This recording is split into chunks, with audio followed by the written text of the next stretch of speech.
Hello again. Today I'm going to go ahead and discuss a topic related to charitable giving, right? So, when I was first finding myself in a position where I could actually give back, and like this was a great feeling to me. I wasn't worried about if I was going to be able to eat or if I was going to be able to do something. And to me, it was an amazing feeling to know I could give back. So, like many people in that position, my immediate response was to give back to my friends, my family, people of that caliber, right? Initial. And it was under the idea that if I gave them what I needed to be successful, then they will take that and make themselves successful, and then they'll be successful with me. Right. And this to me was like this great opportunity because I saw myself with my friends and that we were all successful. We were all happy together and could just like, yeah, we did it. Right. This wouldn't be a life lesson video if that actually worked out the way I had expected it to work out. This is the real way it worked out, right? I gave them money and they were like, thanks, man, I'm going to use this for blah, blah, blah. And I'm like, cool. And they used the money to go out to the club.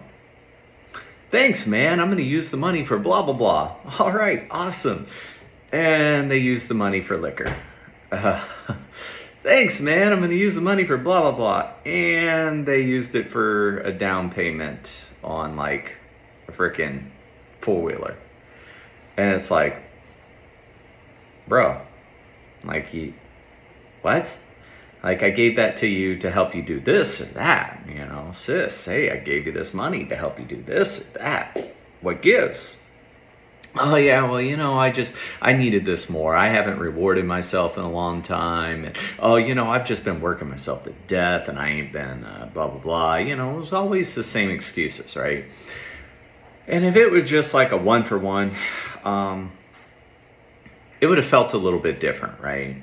But when I say one for one, I mean it was a one-time thing, right? But then they would start coming to me more often. And they're like, hey man, you gave me money this time, give me more money. And I noticed that the more money I gave, the more I felt a certain way about the money not being utilized for what they said they needed it for, right? And at that point, I actually started getting grumpy, right? Because now I feel like I'm being taken advantage of. You're not getting any better. Your situation's not improving. You're having a really hard time. And I'm trying to help you here, buddy, but, what gives? And I started thinking about what it was that really mattered to me at that time, right? And what really mattered to me during those time periods where I was struggling wasn't so much I need money, right?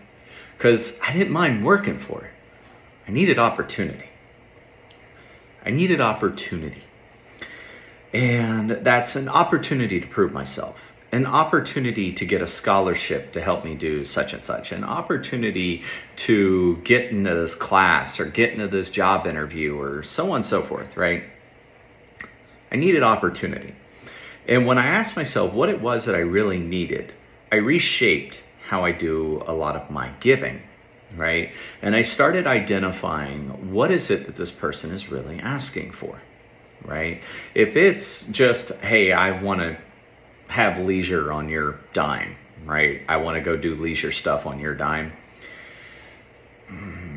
Chances are I'm probably going to just say no to begin with, right? Like, there are legitimate times where, someone just needs a moment, right? Like if you pay for a babysitter for one of your married couple friends that are like struggling and they can't afford a babysitter, but they desperately need a night out, trust me, they'll appreciate it, right? So this isn't to go against everything, but for routine giving, you want to look at opportunities to help people improve themselves, right? So what do I mean by that? Right? You can engage in partnerships with various academic institutions and nonprofit organizations to be able to provide, let's say, a certification scholarship one of my buddies a few years back did something with a barber school. And with this local barber school, what he had done was he had arranged with them to be able to pay tuition for 2 people, right? Under the pretenses that if he brings somebody in for one of those 2, that they accept that one person. Right. So this was an opportunity to be able to make money. And the reason it specifically was a barber school is because that's how he became successful. He went from working like bare minimum salary factory kind of jobs that were very physically demanding, very stressful, very just draining, to being a barber and having his own shop. And he felt a certain level of pride about it. And, of course, he wanted to help other people become successful the same way he had become successful.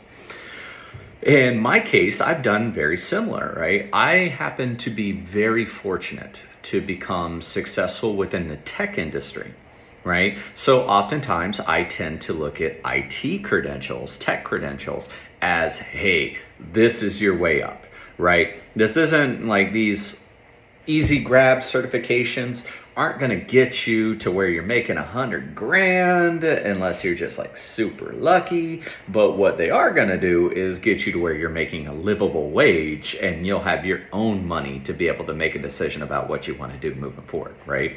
Because you ain't got to like tech, you ain't got to stay in tech, but tech is that opportunity to open up the door and make it to where you're not trying to figure out, hey, how am I going to pay my bills? You're not picking which thing you're going to go without today, which when I was younger, obviously not now with my rib fat, right? But when I was younger, my go-to to cut out all the time was food, right? I just won't eat, right? And, or I'll eat popcorn and drink water until my stomach is swollen, and, the unfortunate reality sometimes of being a little bit less advantaged in life, right? So in doing these certifications and finding these programs and donating to these programs, I was able to foster a lot of opportunity. But there was another piece of this that was an interesting facet. As I started exploring this, I started seeing there are a lot of underutilized programs, right? What do I mean by that? Right? Sometimes just being a Sherpa, and if you're not familiar with a Sherpa is an individual or a team of people that help lead mountaineers up to like these awesome hikes, right? Like you would get a Sherpa to go up to the top of Mount Everest, right? So being their Sherpa to the resources that they need to be successful can be amazing, right? I had a couple of my buddies who really, really struggled, and still to this day, like I was helping a senior chief being an E8 in the Navy. And as the senior chief and I were talking, he's having a hard time with resume, right? Not sure how to do it. So I pointed him in the direction of someone that I knew at one point in my life produced this fantastic resume for me, right? I went from never being referred to jobs to every job I applied to, I was getting referred to, and it was as simple as my resume, right? So I was the Sherpa in this case. I've had other friends that they get interviews, like they always get interviewed, but they suck, right? No contact back. They interview, their resume gets them into an interview, their interview gets them overlooked. So I sat down with them and like, okay, well, let's interview. Let's go back and forth. Like I'm trying to hire you for such and such. And I've helped them work on their interviewing skills to make them more successful. And the reason I say this is because when you do the investiture of your time, right, and creating this opportunity, people feel like you actually care. Right? When you have money in your pocket and you give somebody, like let's say for me right now, if I give somebody $100, chances are they don't care, because people who know me, like actually know me face to face and deal with me, they're like, oh yeah, $100 ain't nothing to you. And it's kind of like that feeling, right? Because I sit back and I think like $100 was a heck of a lot of money to me like a few years ago. And It might not be now, but it still feels like it is. And but when I invest my time for them, right? I invest my time to help them. They really appreciate it, right? So it makes me feel better. It makes them feel better. It helps address their problem better, and it has the better end state that I'm trying to accomplish, which ultimately that end state is I don't want you to have to depend on me. Right? I mean, that is the ultimate end state. I want to help you so that you don't need help anymore, right? And what I can say is providing opportunity as opposed to just cash has been tremendously beneficial. Now, don't get it twisted for those of you who are looking at how you should actually conduct yourself from a philanthropic standpoint. I still donate a lot of money. Like a lot of money to nonprofit organizations based on the percentage of my income, right? To put it in perspective, I donated more than the Bidens did last year, right? And I didn't make anywhere near what the Bidens made, right? So with that being said, I still donate to selective nonprofit organizations. I have a schedule of donations where I do, large gifts to them every single year.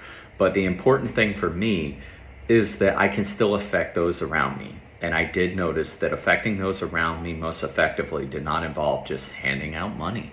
It involved handing out opportunity, or at least directing them towards opportunities so that they can make better for their lives.